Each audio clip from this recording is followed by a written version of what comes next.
नमस्कार, आप देख रहे हैं ब्रेकिंग बिहार। आज दीपावली है और हमारे साथ बिहार के प्रसिद्ध ज्योतिषाचार्य आचार्य डॉक्टर राजनाथ झा हैं। दीपावली के दिन आज कब शुभ मुहूर्त है, कब आप पूजा करें जिससे आपके जीवन में सुख शांति और समृद्धि आए, इन्हीं विषयों को जानेंगे। आचार्य जी, आज दीपावली के दिन सुबह से हमारे दर्शक क्या कुछ करें कि उनके जीवन में सुख शांति समृद्धि आए? देखिए, दीपावली भारतीय सनातन धर्म परंपरा में बहुत पावन पर्व है और संपूर्ण राष्ट्र के लिए कहा था दीपानाम आवली ही। दीपावली शब्द का अर्थ ही होता है दीपानाम आवली, दीपों के समूहों को दीपावली कहा गया। जहाँ पर वही हम 50 दीप लगा लें, 1000 दीप लगा लें, 100 दीप लगा लें, वो आवली हुआ उसका। उसको जो प्रकाशित करें उसी का नाम हुआ दीपावली। तो दीपावली पर्व के संबंध में तो कई पौराणिक आख्यान हैं। बहुत प्राचीन काल से हमारे भारतवर्ष में दीपावली का पर्व मनाया जाता रहा है। जब भी आए, कृष्ण के समय में भी दीपावली पर्व, राम के समय में भी दीपावली पर्व, उससे पहले सतयुग में भी दीपावली पर्व।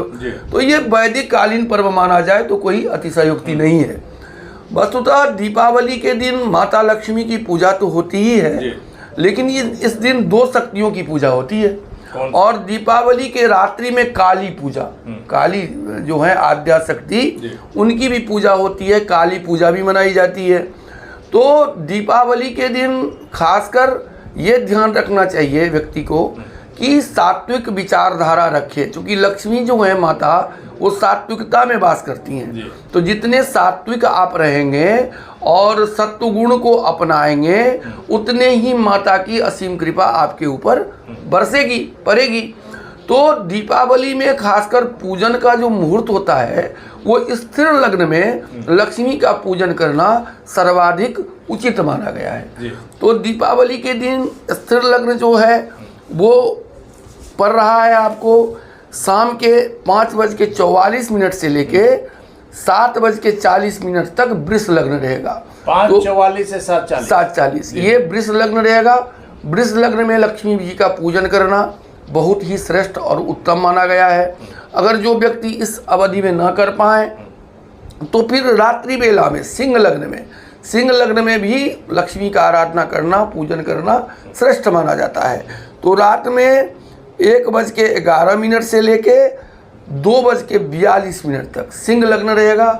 सिंह लग्न में पूजन करें।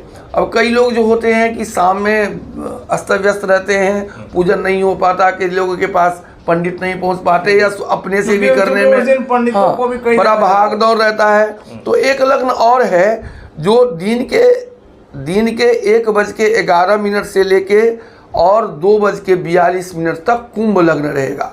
वैसे माता लक्ष्मी का पूजन प्रदोष काल में सर्वाधिक उत्तम माना गया है, रात्रि बेला में।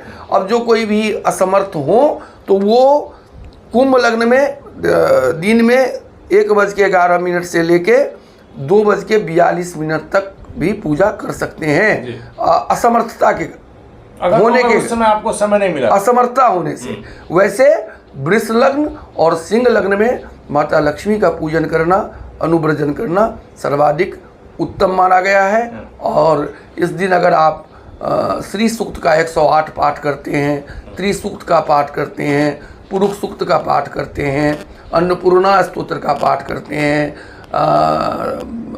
कनकधारा स्तोत्र का पाठ करते हैं, या लक्ष्मी जी का बीज मंत्र का जप करते हैं, दशांश हवन करते हैं, सात्विक प्रसाद भोग लगाते हैं, सात्विक आहार ग्रहण करते हैं, तो माता लक्ष्मी की कृपा आपके ऊपर सदैव बढ़ती रहेगी और संपूर्ण साल जो है माँ की कृपा से आपका उन्नति, प्रगति और अभ्युन्नति कारक रहेगा। पूजन सामग्री सर क्या, बहुत कन्फ्यूजन रहता है, क्या करें, क्योंकि बहुत लोग को जानकारी नहीं है। आप देख सकते हैं शहर की जो स्थिति हो गई है, हालांकि काफ़ी कई सदी से इसको मनाया जा रहा है। वैसे में सर पूजन सामग्री के बारे में कुछ बताएं। दरअसल देखिए, इसका तो विधिवत पूजन है।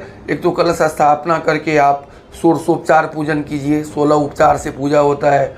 जो षोडशोपचार पूजन नहीं कर सकते वो 10 पूजन करें।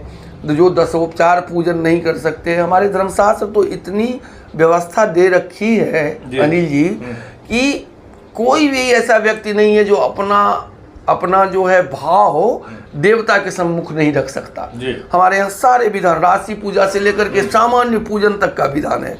तो षोडशोपचार पूजन करें, जो षोडशोपचार नहीं कर सकते वो दशोपचार पूजन करें, जो दशोपचार भी पूजन नहीं कर सकते वो पंचोपचार 5 उपचार से भगवती का पूजन करें। पंचोपचार भी पूजन जो नहीं कर सकते वो माता लक्ष्मी को स्मरण करके एक दिया जला करके अगर माँ लक्ष्मी के सम्मुख रख देखते हैं और श्रद्धा पूर्वक नमन करते हैं और अपनी जो भावना है वो भाव है वो माता के सम्मुख रखते हैं तो माता है। कृपा मिलेगी। कुपुत्रो जायेतः क्वचिदपि कुमाता न भवति। कुपुत्र हो सकता है ये माता तो कभी कुमाता नहीं होती, इसलिए उनका आशीर्वाद मिलेगा। तो उसमें खास करके जो विधिवत पूजन करते हैं उसमें कुबेर का पूजन होता है, दैली दबात का पूजन होता है, कलश का पूजन होता है, माता लक्ष्मी का पूजन होता है, फिर माता लक्ष्मी के जितने रूप हैं उन रूप का पूजन होता है, भगवान गणेश का सबसे पहले पूजन होता है। तो ये क्रम है, इस क्रम से जो पद्धति के अनुसार पूजन। दिया जो है सर वो घी का रहे या तेल का? देखिए आजकल ये अच्छा प्रश्न है आपका। आजकल लोगों को देख रहे हैं कि दिया तो मतलब या तो शुद्ध तिल तेल का दिया हो या शुद्ध घी का दिया, सरसों का नहीं हो, नहीं सरसों तेल शुद्ध तिल तेल का दिया हो या शुद्ध घी का दिया, देसी घी। उसमें भी घी का दिया सर्वाधिक उत्तम माना गया है। घी का दीपक अगर जो व्यक्ति घी का तेल नहीं उनको तिल का दिया, तिल तेल का दिया जलाना चाहिए। और आजकल देख रहे हैं जो वो कृत्रिम दिया जो लोग लगाते हैं, इससे बचना चाहिए। इससे अपना देवता को ही देखिए, इसमें कारण ये है कि देखिए हमारे ऋषि वैज्ञानिकों की दूरदर्शिता आपको देखने को मिलेगी। दीपावली पर्व में भी वर्षा ऋतु हो ही रहती है। वर्षा ऋतु में समस्त कीट पतंगे, विभिन्न तरह के कीड़े, जितने संक्रामक बीमारियां बहुत सारे प्रकृति में फैला रहता है।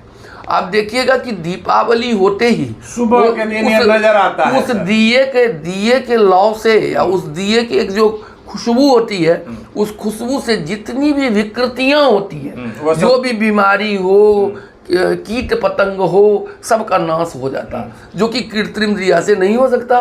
तो इसी सवाल पर हम आ रहे थे सर कि जो बिजली का उपकरण जो लोग जलाते हैं, इलेक्ट्रॉनिक जो दिया से लेकर के सारा चीज, उसके जगह जो देसी जो है मिट्टी का जो दिया है बिल्कुल उसको जलाया जाए। बिल्कुल मिट्टी का दिया तो मिट्टी का ही होता है, जो प्राचीन काल से चली आ रही है। उस दिया को जलाना, घी से जलाना, तिल के तेल से जलाना, न कि एक ऊर्जा देने वाला है, वस्तुतः वो प्रकृति रक्षा के लिए भी सर्वोत्तम है, वो वातावरण को शुद्धि के लिए भी सर्वोत्तम है। अगर उसको जलाते हैं आप तो वो प्रकृति को, आपके आलय को, आपके इर्द गिर्द आपका वातावरण जो होगा शुद्ध होगा। जो भी कीटाणु विषाणु इत्यादि जो होते हैं वो सब दीपावली के बाद नष्ट हो जाए। आखिरी सवाल है सर, क्या व्यापारिक प्रतिष्ठानों में, चूंकि आप देखते हैं कई लोग अपनी दुकान में, अपने ऑफिस में जो पूजा करते हैं, उनके लिए भी यही समय उचित? बिल्कुल। खासकर व्यावसायिक प्रतिष्ठानों के में वृष लग्न और सिंह लग्न सर्वाधिक उत्तम माना जाता है। और जो व्यवसायिक लोग होते हैं वृष लग्न में या सिंह लग्न में ही पूजा करते हैं, तो ये लग्न सर्वाधिक वृष और सिंह उत्तम है। धन्यवाद सर। तो हमारे साथ प्रसिद्ध ज्योतिषाचार्य प्रोफेसर डॉक्टर आचार्य राजनाथ झा। निश्चित तौर पर इनकी बताई हुई विधि से आपके जीवन में सुख शांति समृद्धि आएगी। और सबसे जो महत्वपूर्ण बात है कि मिट्टी का दिया, लगातार कहा जा रहा है, अगर आप पुराने समय को भी याद करेंगे तो मिट्टी का दिया जलाया जाता था। आचार्य जी का साफ तौर पर कहना है कि आजकल जो बिजली का जो दिया आ गया है, बिजली का जो उपकरण सब आ गया है, उनसे बचिए और अपने पुराने समय की ओर लौटिए, क्योंकि इसकी जो दिया की जो महत्ता है वो भी आपको आचार्य जी ने बताई। निश्चित तौर पर हम आशा करते हैं कि आपको इसका फायदा होगा। फिलहाल हमें दीजिए इजाजत। नमस्कार।